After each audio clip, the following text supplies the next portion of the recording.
সন্ত্রাসী কায়দায় বারবার হামলা করা হয়েছে, হত্যা করা হয়েছে।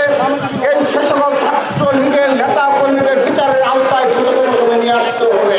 আমরা আনুষ্ঠানিকভাবে আজকের এই মার্চ ফর জাস্টিস কর্মসূচির মাধ্যমে বাংলাদেশের সকল শিক্ষা প্রতিষ্ঠানের প্রশাসনকে অনুরোধ জানাচ্ছি, সম্মানিত ভিসি স্যারদের এবং প্রিন্সিপাল স্যারদের অনুরোধ জানাচ্ছি, এই সবগুলো ক্যাম্পাসে বিগত 15.5 বছরে যে সকল ছাত্র দলের নেতা কর্মীদের উপর সন্ত্রাসী কায়দায় বারবার হামলা করা হয়েছে, হত্যা করা হয়েছে, এই সে সকল ছাত্রলীগের নেতা কর্মীদের বিচারের আওতায় দ্রুততম সময়ে নিয়ে আসতে হবে।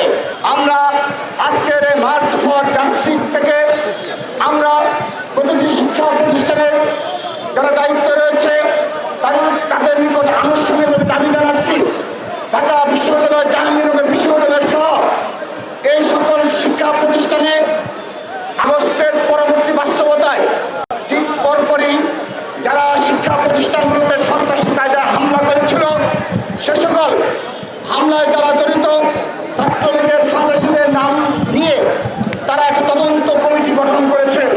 কিন্তু আজকে প্রায় 5.5 মাস অতিবাহিত হয়েছে, আমরা ঢাকা বিশ্ববিদ্যালয়ের কোনো তদন্ত প্রতিবেদন পাইনি, আমরা জাহাঙ্গীরনগর বিশ্ববিদ্যালয়ের কোনো তদন্ত প্রতিবেদন পাইনি।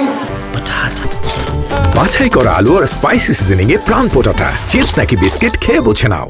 আমরা বাংলাদেশের একটি শিক্ষা প্রতিষ্ঠানের কোনো তদন্ত রিপোর্ট আলোর মুখ দেখিনি। আমরা এই 5.5 মাস অপেক্ষা করেছি, আমরা তাদেরকে সহযোগিতা করেছি, কিন্তু আজকের এই বলতে চাই আপনারা অনতিবিলম্বে ছাত্রলীগের তদন্ত প্রতিবেদন প্রকাশ করতে হবে এবং যারা জড়িত তাদের ছাত্রত্ব বাতিল সহ আইনানুগ ব্যবস্থা গ্রহণ করতে হবে। এবং প্রতিটি ক্যাম্পাসে এই যারা ফেসিবাদের সহযোগী হিসেবে ভূমিকা পালন করেছে, ফেসিবাদের দূষণ হিসেবে পরিচিত ছিল, তাদেরকে তাদের সম্পর্কে আপনাদের সুস্পষ্টভাবে তদন্ত প্রতিবেদনে উল্লেখ থাকতে হবে এবং সে অনুযায়ী আপনাদের ব্যবস্থা গ্রহণ করতে হবে। আমরা আজকে কোনো আলটিমেটাম দিচ্ছি না, আমরা শুধুমাত্র আপনাদেরকে